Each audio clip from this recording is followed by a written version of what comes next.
Hi, video people. I'm starting 2 minutes late, but we just went over that Util was maximizing happiness because it's consequentialist, and we discussed possible definitions of happiness, such as whether it's about achieving your desires or whether it's just chemicals in your brain firing.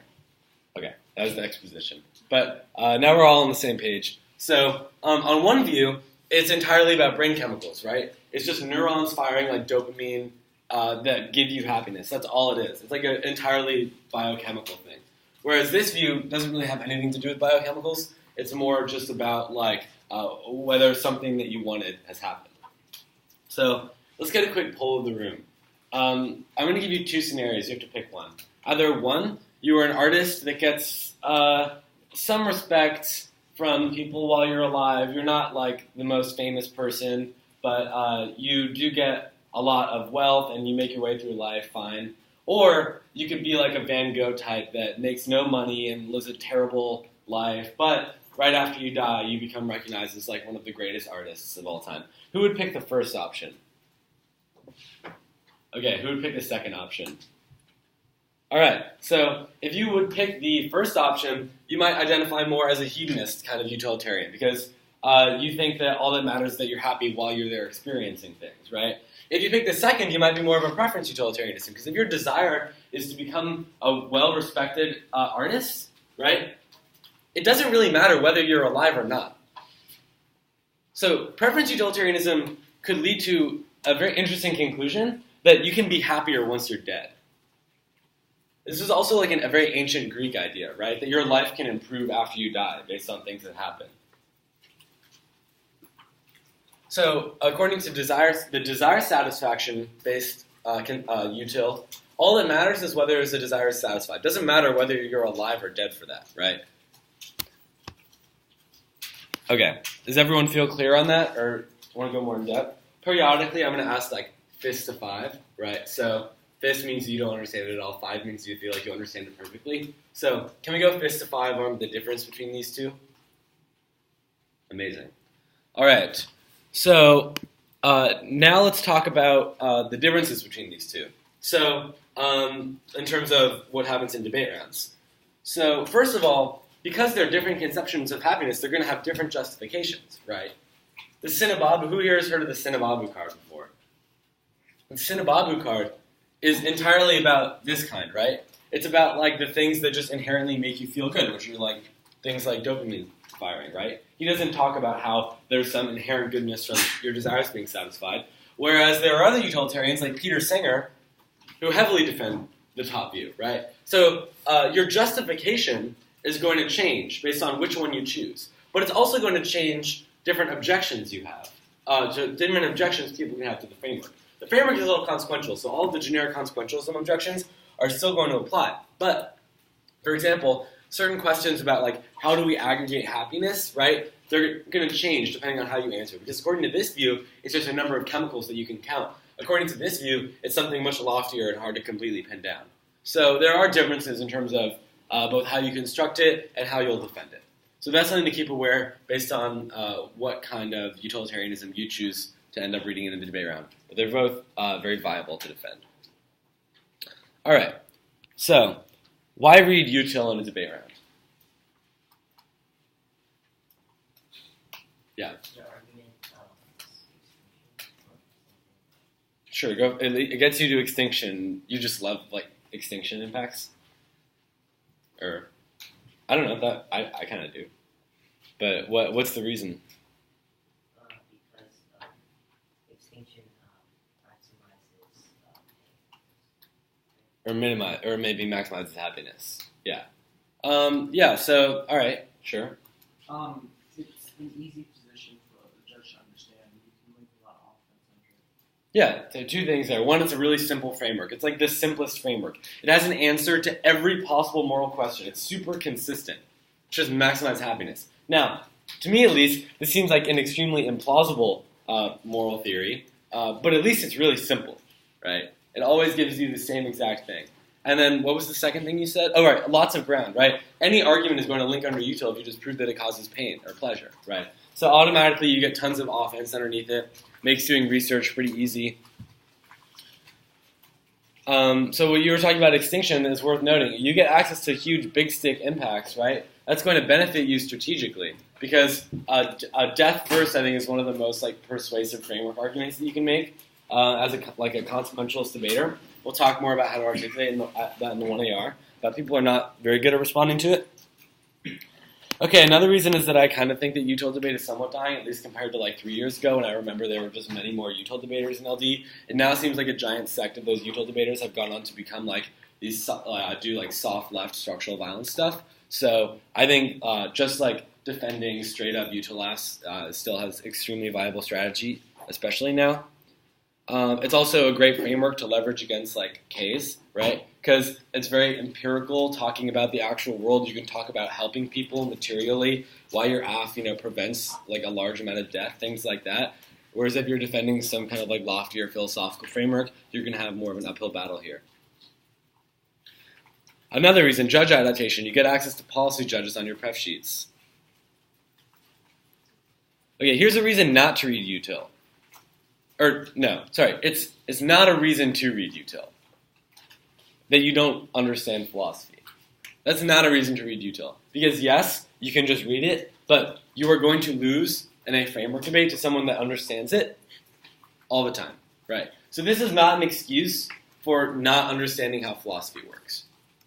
You still have to be reading your philosophy. You still have to be like looking at other articles, ideally like constructing some philosophy positions so you have a good sense of them, right? And understanding how they interact and blocking out other frameworks, stuff like that. This is not an escape from doing any of that. All right. Any questions about any of the stuff we've covered so far? All right, we're going to jump into how to justify your Util framework. So the first thing is we're just going to like make a giant list of all the framework warrants people have heard for Util. So does anyone have a Util warrant that they've heard? Yep. Maximizing. Sure, that's like a standard text for Util, but I'm talking about like a justification for why it's true. So what was the justification you heard for maximizing societal welfare? Because everyone deserves to be happy, and that's what we're achieving, right? Like that's what we're trying to achieve as an entire society. Okay, maybe. That strikes me like almost like it could be a circular argument, right? Because you're just kind of, or maybe not circular, but that it doesn't really contain a warrant for why we should. But there is definitely some argument to be said about how in societies, like happiness is the most important thing for like government specifically. I think this might be what you're getting at. So I'm going to put up like the government argument for Util, which says that like in the context of like large groups like societies, it's important to maximize happiness. There are many reasons for this. What are some? Shout out like some of the cards you've heard for this warrant. Wooler, Gooden. I've heard like Ronheimer too.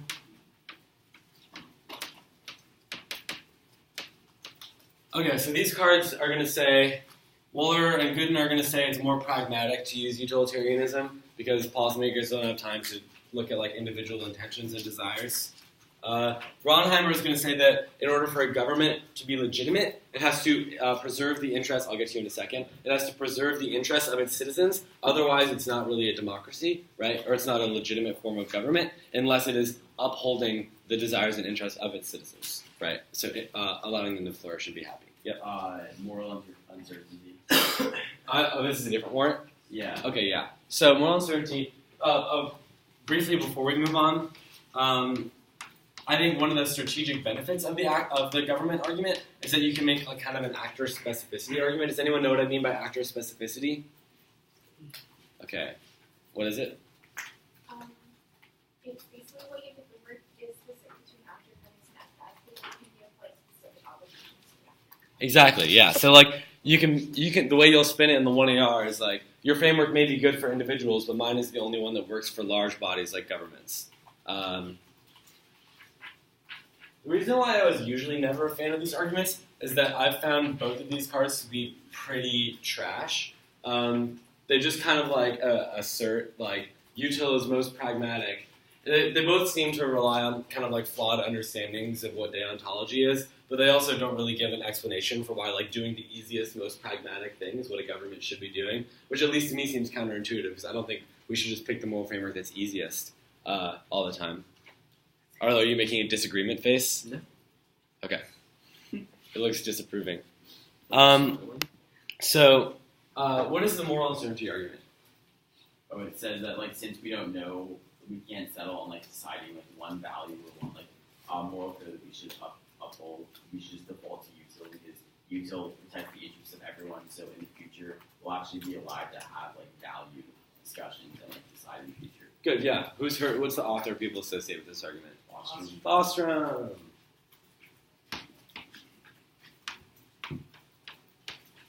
All right, we all know the Bostrom argument. We got to be alive to help find moral truth. We got to be alive to find moral truth. If we're not alive, we can't find moral truth. Another argument that has some problems associated with it, but for some reason people aren't good. People somehow think it's enough to get to this and be like, there's no moral uncertainty if my framework is true. The obvious problem with this is that the whole point of the Bostrom card is that there's always going to be moral uncertainty, right? Or at least you can make that argument also in the 1AR. Like, just give explanations of why there's uncertainty, even if they seem to be like ahead in the framework debate, and it's going to give you access to your argument. Okay, Bostrom, yep. What does uncertainty mean? Just like we're not sure. So moral uncertainty means we don't know what to do morally. So if we don't know what to do, then in order to figure out what to do, we should make sure that we're all alive, because we can't figure out what we should do if we're all dead. Okay. That's the Bostrom argument, and it's usually used. It has to be used with extinction impacts, in conjunction with extinction impacts. Yeah, no problem. All right. More arguments. Yeah. Like there's phenomenal introspection. Yeah, the one I was talking about earlier, phenomenal introspection. And the author for that is Sinababu. When people like ask me about cutting util frameworks, I usually refer them to this article by Sinababu called "The Epistemic Argument for Hedonism," which I think is just a very good article. It gives a very like top-down justification for utilitarianism, explaining every premise. It's kind of dense, so you may have to read through it twice, but I think it's a pretty smart argument. Basically says that when you experience pain, like you put your hand on a stove, you just know that it's bad, right? Something tells you that was bad, the thing that just happened, right? We should trust that instinct, which he calls phenomenal introspection, that pain is bad, over anything else, because it's historically been very reliable to us. That's his argument. All right, more justifications. Yeah. So phenomenal introspection is this kind of like indescribable way that we process experiences and gain knowledge from them. So like when I look at a lemon, I can see that the lemon is bright, right? I can't articulate exactly why it's bright to me, at least so he argues, but I get this feeling of brightness, right? I know it's bright. In the same way, when pain happens, you get this feeling of like bad, right? Like things are worse than they were before if pain happened to you, right? So this kind of like, it's not really an intuition, but this like gut reaction we have that it's bad, he says is actually very trustworthy. We should go with it. And he gives reasons for why it's trustworthy. Who does? Sinababu. Okay. This article is called The Epistemic Argument for Hedonism.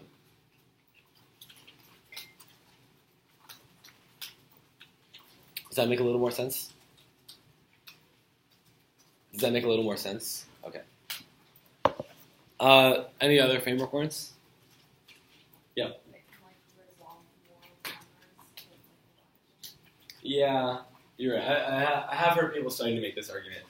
So, to my understanding, this argument just says that util is always going to give you an answer in every moral situation. It doesn't really seem like a reason to prefer util. Like, just because your framework gives an answer to every moral question doesn't mean it's going to be a good framework. In fact, it might actually increase the probability that it's a bad framework, because if it just gives an easy answer to everything, then it's probably not really nuanced, right? Like util, not a very nuanced moral framework. But you can make an argument that its simplicity is its virtue. It resolves every moral dilemma. There's never a question about what to do underneath it. Fine, yeah. Maybe like the Nagel argument, like, and like I usually like combine it with like a Pompanow argument about like, natural moral theories. All right, yeah. So the Nagel, it's almost a similar claim to Sinababu. It's a little bit different, but Nagel just says that we have like pain and pleasure are like moral facts to us, right? Or they're facts, right? The idea that pain is bad is something we can just see when we touch a stove. That's like a similar argument to what Sinababu says. you combine that with some kind of argument, like people cut the Stanford Encyclopedia of Philosophy article, I think, for naturalism, and that's the Papineau card. And then you use that to say that the only things we have are empirical facts, right, or natural facts. So, and the natural fact to us that pain is bad, only natural facts are verifiable, not abstract moral reasoning. So that in conjunction justifies utilitarianism. Yeah. There's like the reductionism argument. Good, reductionism.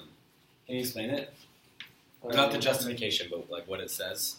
Okay, yeah, it basically says that because personal identity doesn't exist, we can't have certain ethics that are grounded in like things like practical reflection or stuff like that, because those things are hinged on our identity existing. So we have to default to a reductionist view where we just calculate the consequences of our actions. Yeah, that's basically it. This justification has two parts, right? The first is personal identity doesn't exist. This could be for any reason, right?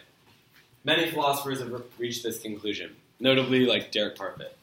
The second part of it just says that because personal identity doesn't exist, we can't use a moral theory that's focused on personal identity. This is like obvious, right? If there's no such thing as personal identity, why would we craft a moral theory around something if it doesn't exist? So things like Kantianism or like deontological theories are all about individuals and their intentions and how they're blameworthy for their past actions and responsible for things, right? This all relies on some like continuous notion of a person. So your argument is that that notion of personhood doesn't exist. Me in 10 minutes is a different person than me now. There's no continuity. It's like a strange conclusion, but there's definitely a lot of like well-warranted explanations for why this could be the case. All right, more justifications. Hi. No. All right, more justifications. Yep. Theoretically justified. Yeah. Has anyone ever seen like a theoretically justified util framework? A few of us. So this sidesteps the whole philosophy debate. It's just like, all right, util might be false, however, it is fair and educational.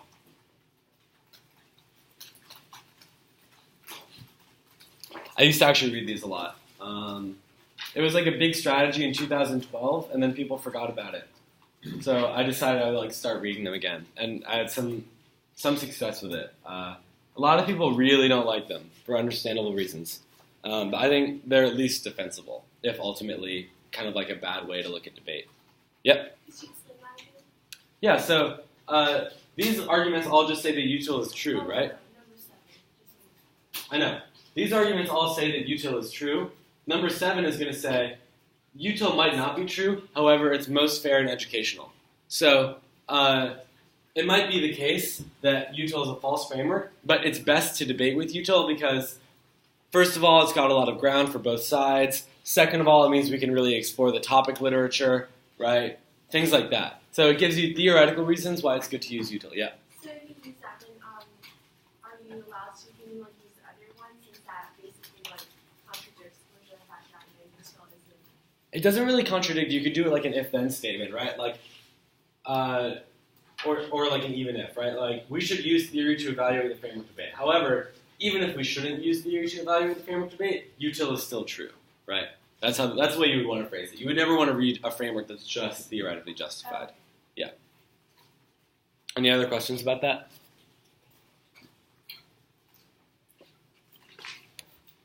All right. Other arguments. I think of at least 10 more. Nothing? These are the only usual justifications we've heard? Yep. Comiskey. Good. Yeah. What does Comiskey say?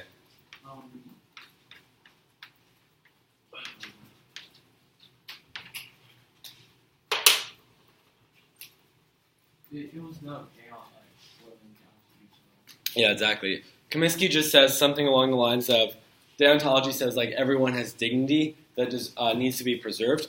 However, part of that is also equality. Like you can't treat anyone's dignity like it's more important than another person's dignity.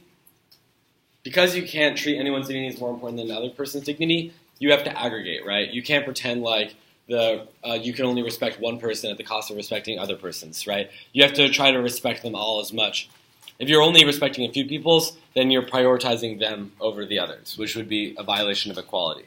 So you start with the premise people have like dignity or rationality that needs to be respected. It gets you to the conclusion we have to maximize respect for that, right? So Comiskey himself is not a utilitarianism. He calls himself a Kantian consequentialist. Because he's a Kantian, he believes that rationality is good, we should respect people's practical reasoning abilities, but instead of like respecting people's practical reasoning abilities, he believes that we should maximize them, right? Increase it as much as possible. It's like a counterintuitive position. But you would use this as an argument for why either the aff impacts turn the contency or a reason why util is true. Yeah. What? Oh, spell it out. Yeah. Cummiskey.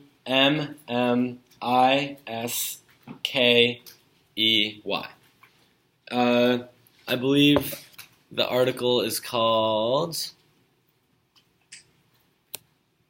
Kantian Consequentialism. All right, more. All right, I'm just going to start throwing them up there. All right, one of them is determinism. Has anyone ever heard this more for util? Okay, we have. So determinism says, first, it's similar to the reduction argument in like the way it's structured, right? So first of all, it's going to argue that free will doesn't exist. We don't have any free will. We're influenced by external factors. We don't actually make decisions. We're just like an assemblage of molecules that do stuff for us. And then the second part of that is like, well, wait a second. If free will doesn't exist, then how could we use a moral theory like deontology that's all about choosing to do the right thing, right? Util doesn't really care whether you have free will, right? Util just says all that matters is that we're creating a world that has increased happiness. So it could be that no one's responsible individually for bringing about that world because they don't have free will. All that util cares about is just two worlds. You're comparing them. You say this one is better than this one because it has more happiness. That's all it cares about, right? So it doesn't really think that people having free will is important. Whereas a Kantian is going to be like, no, humans do have free will because they have to be responsible for their past actions and they have to choose to interact with other people in the correct way, things like that. That your determinism argument is going to deny. And determinism, for those of you that don't know, is just the belief that there is no free will. Okay, any questions about that one? You got another. The St. Armstrong thing about how only consequentialism is the only theory that works because it can weigh between what obligations matter based on the consequences. I've seen at least like 3 separate St. Armstrong justifications for util. So one of them is this argument about weighing between different violations of deontology. So St. Armstrong's argument goes like this. Deontology says that all lies are morally equivalent, right? They're all bad.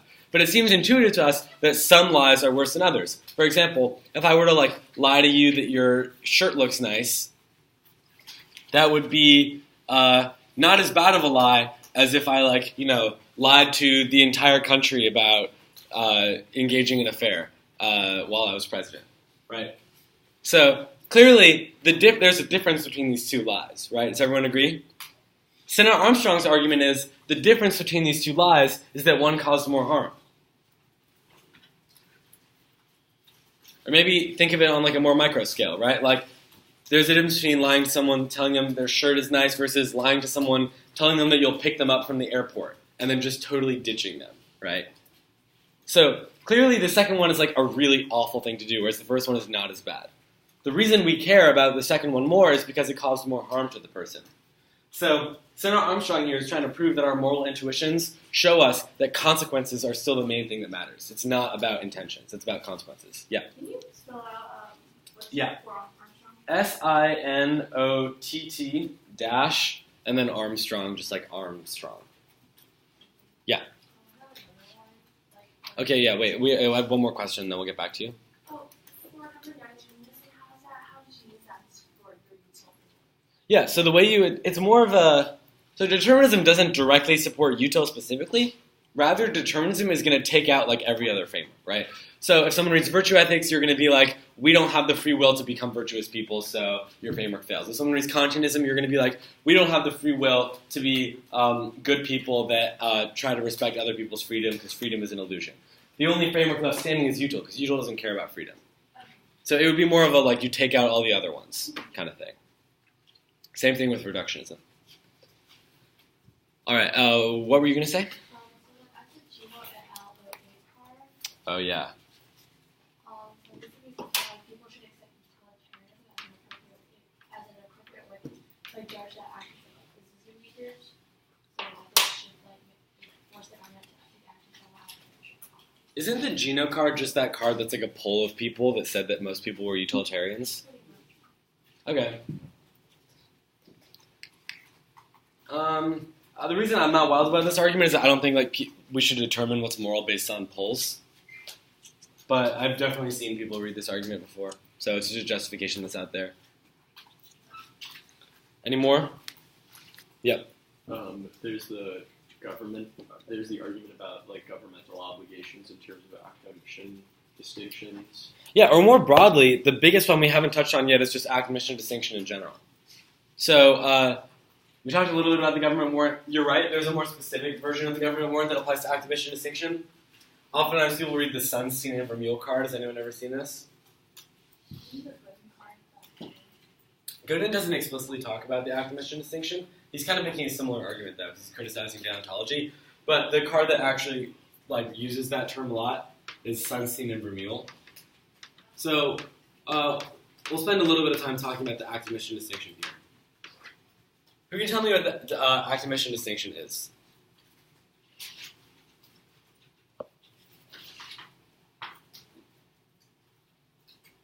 Anyone in the back of the room? Carolyn. It says that there is a moral difference in your culpability for taking an action and failing to take an action. A moral difference what?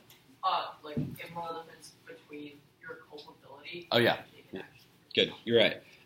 Yeah, exactly. So, like, if you murder someone, you are more culpable than if you just didn't donate to a charity that would have saved someone's life, right? The academic distinction says there's a difference between those two. Critics of the academic distinction are going to say there is no difference. So every time you don't donate to charity, it's the equivalent of murder. How do you spell that? Act omission. So it's just like the word act and then omission. Yeah. So raise your hand if you think Util would criticize the act omission, or sorry, would be in favor of the act omission distinction. Okay, raise your hand if you think Util would criticize the act omission distinction. Okay, yeah. So most of you say criticize. The reason why Util would probably criticize the act omission distinction instead of favoring it is because Util doesn't care at all about intentions or whether you're acting or omitting. You know what I mean? It's not like deontology, which says there's a morally relevant difference between what you like taking two actions depending on what you want to happen out of it. Util says all that matters is outcomes. So if the outcome either way is that there's a dead person, equally bad. It doesn't matter what you thought. Okay, so think about it this way. Someone reads a contency, right? Kant establishes a list of categorical prohibitions on things like violating freedom, lying, breaking promises, stealing, and killing. If you're AF, and your AF is all about extinction impacts, right? And you win that there's no act omission distinction, can someone explain how this could be extremely strategic for you? Rishab, do you have any thoughts?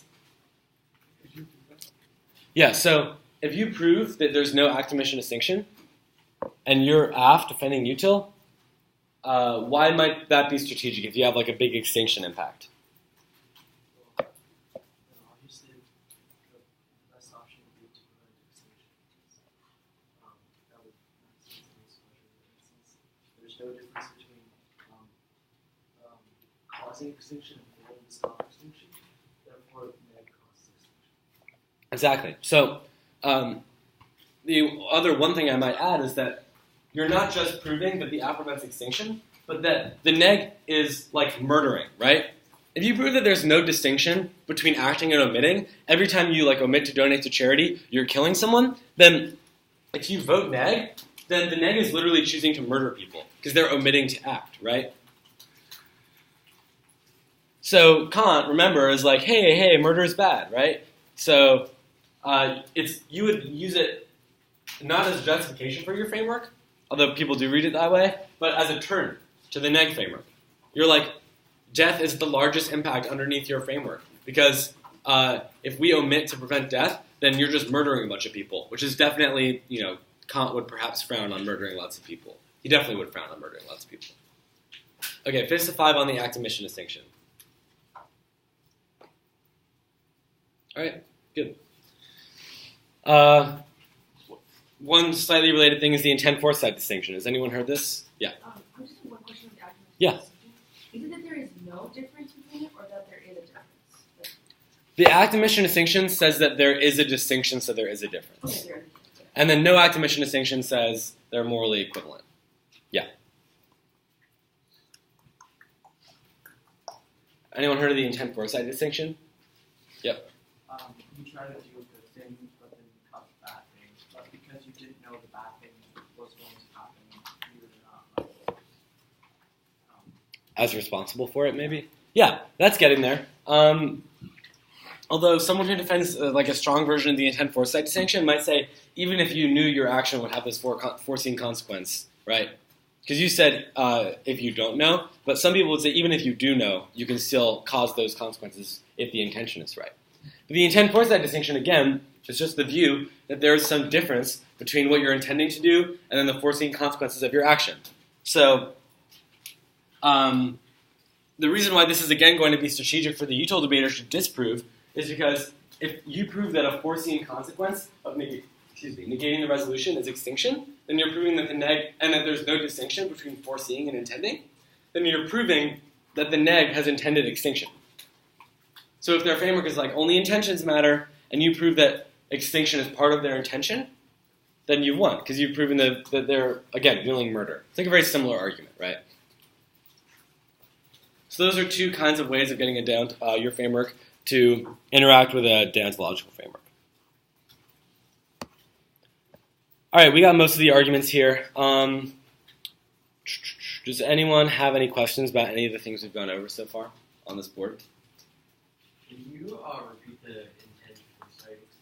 Yeah. So if you're interested in a really good article about this, you should read an article called Double Effect by Quinn, Quinn. He's a believer of the intent foresight distinction, and I think he salvages it in a pretty reasonable way with some very smart arguments. But the gist of the distinction is that, like, have you ever done the trolley problem? You've done it in lab. So have you done the version with pulling the switch? And have you done the Fat Man version? You've done the Fat Man version. So who here has done everyone's done the trolley problem, I'm assuming, right? How many of you would have pulled the switch but wouldn't push the Fat Man? I know I was in that camp. Okay, the rest of you were like either on one side or the other, right? You're either not going to do anything or you were always going to do the thing. Okay, well, some of us would pull this lever and push the Fat Man. It's kind of weird, right? It could be cognitive dissonance, or it could be the intent foresight distinction. Some people think that there's a difference between pulling a lever that would cause the death of a person versus like literally pushing them off, right? Because when you push them off, there's some intentional component to like you want their death to happen. Whereas when you pull the lever, the fact that they die is just kind of like an unfortunate consequence of your action. So it's kind of like about what you want when you're taking the action. So if you are a critic of the intent foresight distinction, if you're a utilitarian, you're going to say there is no difference, or at least there's no morally relevant difference. Does that make a little more sense? What was the article? So there's tons of articles written about intent foresight distinction, but the one I just talked about is called double effect, or like the doctrine of double effect.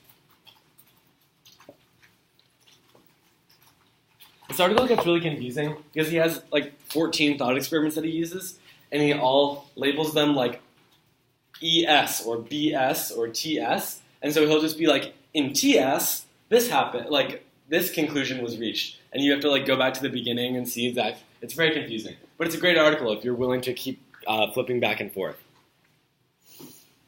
All right. Any other justifications people have heard or questions they have about anything on the board? All right. So we might get back to a few more because there are at least like 6 more that I've heard. But we're going to talk briefly about constructing the framework.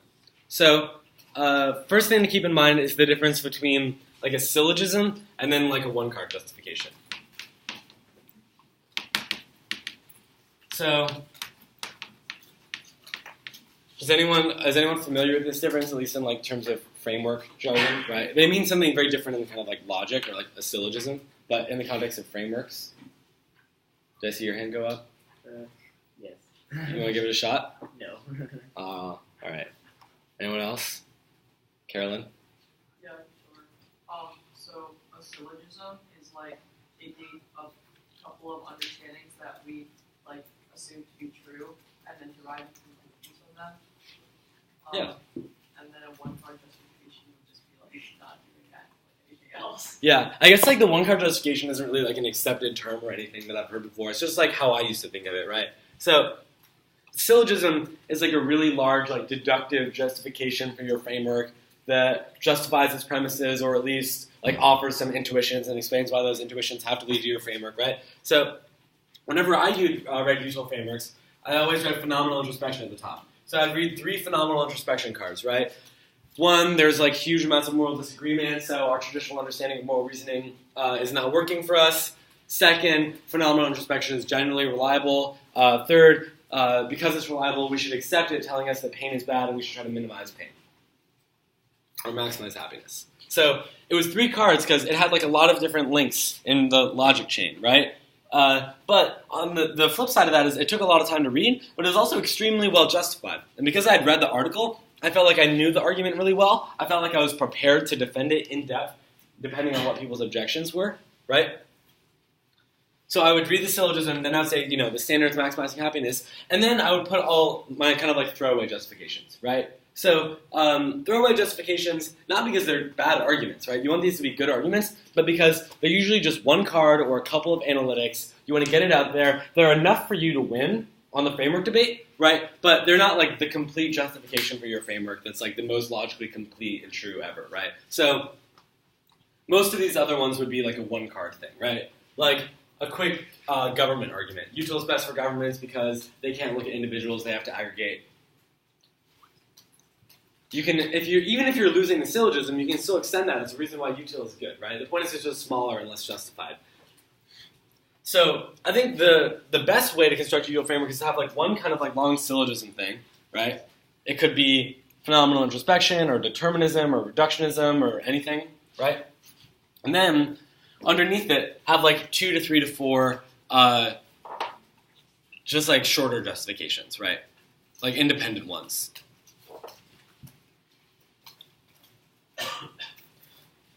So obviously you're going to want to change the amount of independent justifications you read depending on who you're debating. If you're hitting a framework debater, you're going to want more. If you're hitting a util debater, you're not going to want to read any. Another thing to consider is where you put your framework, at the top of the case versus the bottom of your case. So, for example, if I was hitting a framework debater, I would always put my framework at the bottom of the half because I knew that was the only thing they care about, right? Like, they don't care about my soft power advantage. They just want to hear the framework so that they can float and write on responses because all they're going to do is just read their fill case no matter what, right? So why would you give it to them up top? If you give it to them up top, they're going to spend 4 minutes while you're reading your boring contentions just tuning out and writing on answers. Just giving them 4 minutes of extra prep time. So if you know they're going to go for framework, put it at the bottom. Less prep time for them. And they have to sit through and just like wait while you read the half they don't care about. Similarly, if I had a util debater, I would put the framework first. Because then they're just sitting there like waiting for you to get to the good stuff that they want to flow. Alright. The next thing to keep in mind is I would strongly consider innovation. The reason for this is that people get so like bogged down in the same util justifications, you know what I mean? Like 90% of rounds you're just going to see like some combination of a few of these, right? No one's ever really going outside of the box with their util justifications. And there's like a wealth of philosophical literature that justifies consequentialism in util. Because it's it's like the most common, consequentialism is like one of the most common moral beliefs that philosophers have.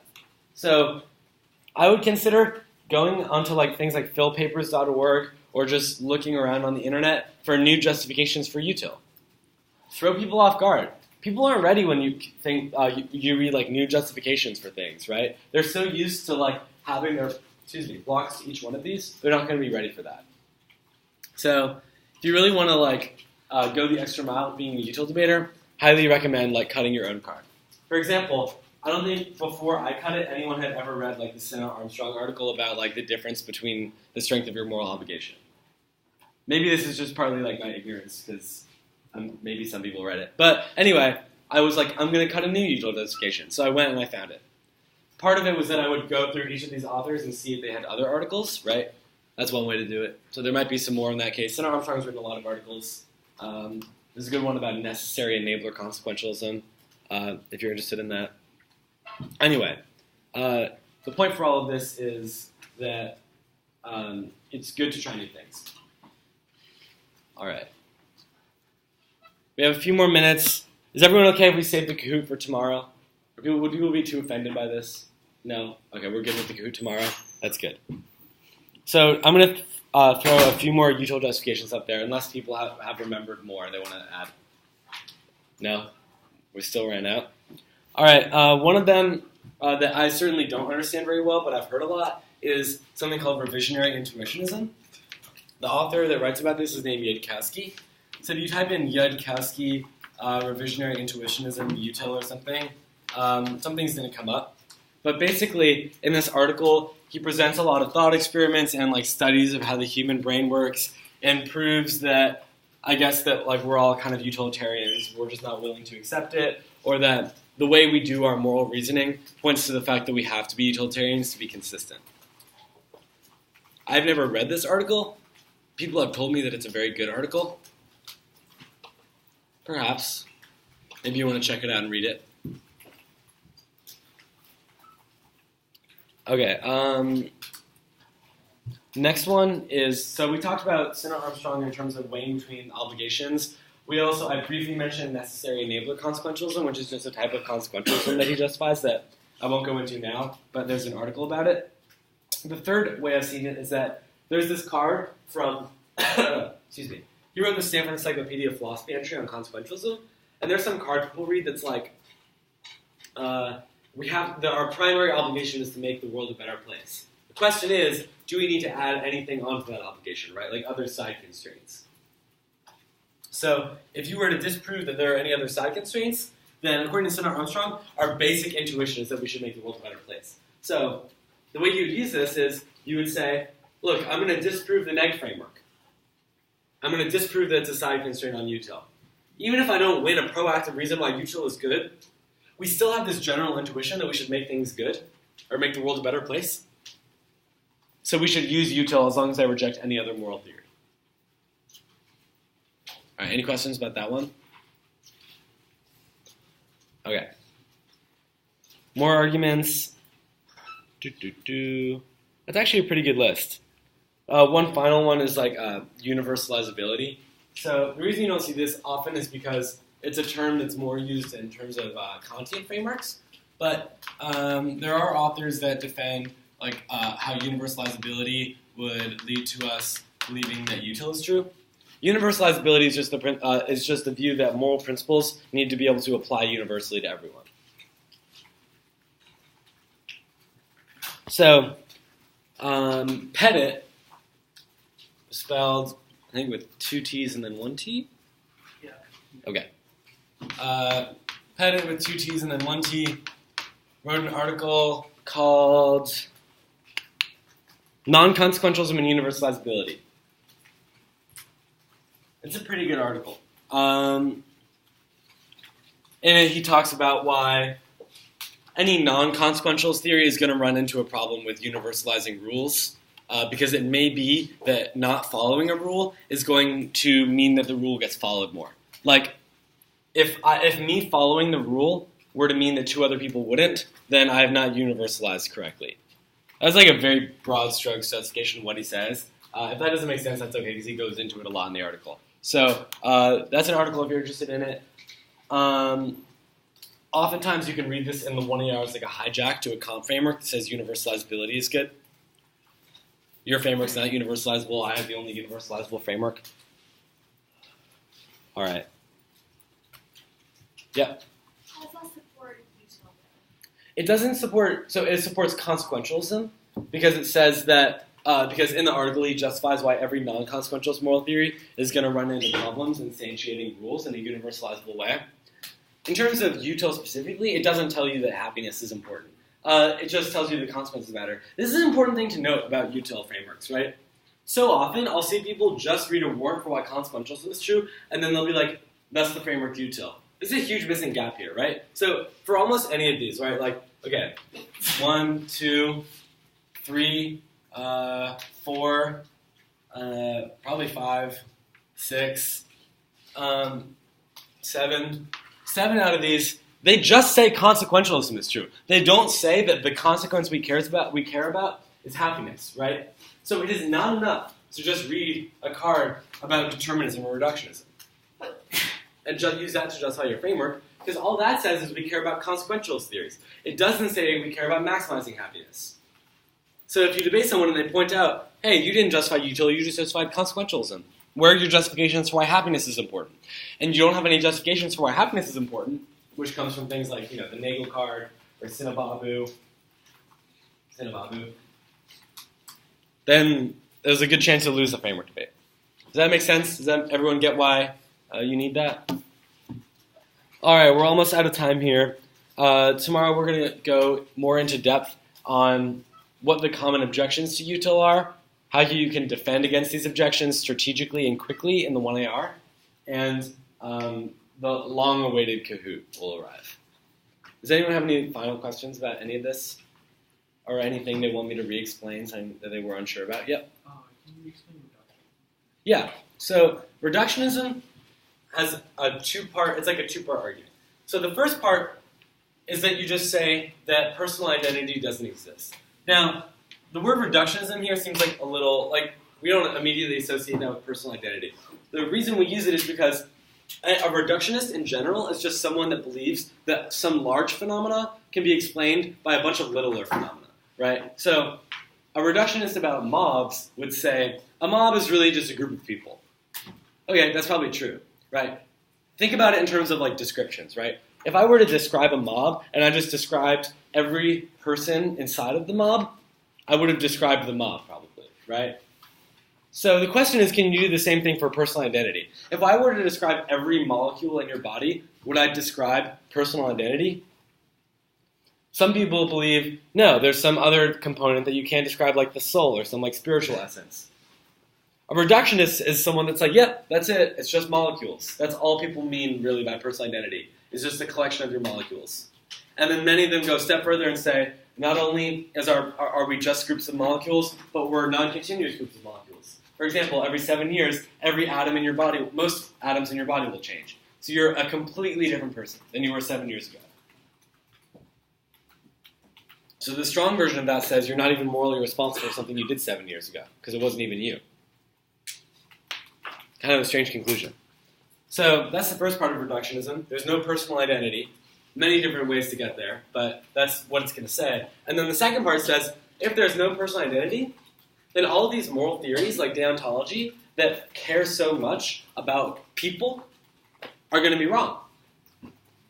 So deontology is we're continuous agents that use our rationality and interact with other agents, and we're responsible for our past wrongs, and we have to think about how we interact with people, right? There's no such thing as people. So the fundamental premise of that framework seems to be incorrect. Does that make more sense? Is there anything you're getting kind of tripped up on? All right, cool. Final question or two?